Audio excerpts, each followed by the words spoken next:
So here we have the Ford Mondeo Hybrid Automatic on a 69 plate. I'm going to start off by showing you around the outside of the car, and then we'll hop in and run through some controls on the inside. But from the outside, you can see it's a 5-door car with alloy wheels. Let's start off inside the boot and then work our way around the rest of the car from there. As we approach the back of the car, you'll see we have reversing sensors, plenty of boot space as well, along with that 60/40 split folding rear seat should you need to increase that space even further. Okay, so we're just going to work our way back round to the front of the car, and then we'll hop in and run through some controls on the inside. But now that we've done a full circle of it, you can see it's in excellent condition the whole way round. Just briefly before we climb in, I think it's what we're seeing the interior from this exterior point of view. There's plenty to run through on the dashboard, so let's hop in and we'll do that now. Okay, now that we're inside the car, we're going to start with the dials. In the middle, we have the speedometer. Directly beneath that, you can see what gear this car is currently in. Over to the right-hand side, we have our display. We can change the information that's displayed there from entertainment to phone, navigation, or fuel economy. Any one of those that you want up there, you can have. And over on the left-hand side, we have the fuel gauge, the battery level for the hybrid motors. And you can see next to that the engine, quote-unquote, is running. Obviously, it's running electrically at the minute, which is why there's no sound, and it says ready to drive. We can get rid of that, underneath which you can see we have average fuel consumption, and it'll give you various different bits of information with regards to the electric motors as well. And at the bottom of that section, the total miles of this car, which are 3,759. If we back out to the steering wheel, on the left-hand side, we have cruise control and speed limiter.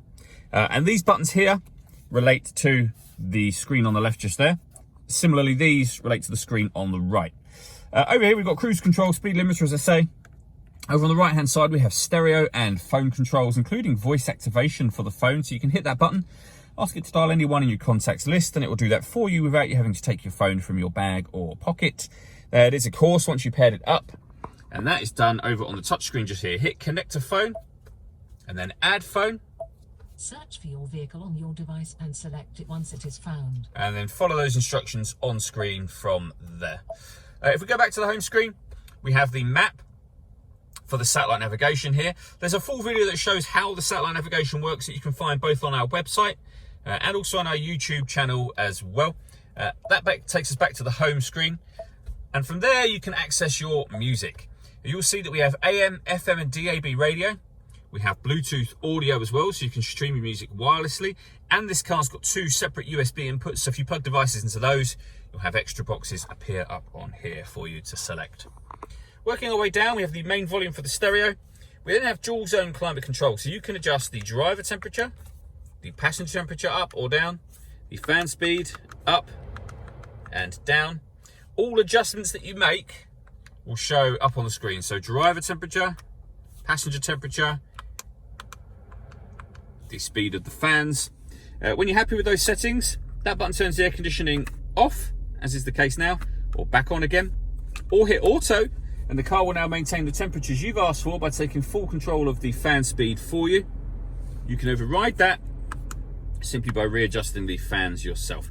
We have heated driver and passenger seats, both with 3 different heat settings on each seat. Underneath that, we have one of the 2 USB inputs, a 12-volt charging socket, the gear lever for the fully automatic gearbox. To the left of that, we have a button to put the car into eco mode. This one turns the parking sensors on or off, and this one is the electronic handbrake.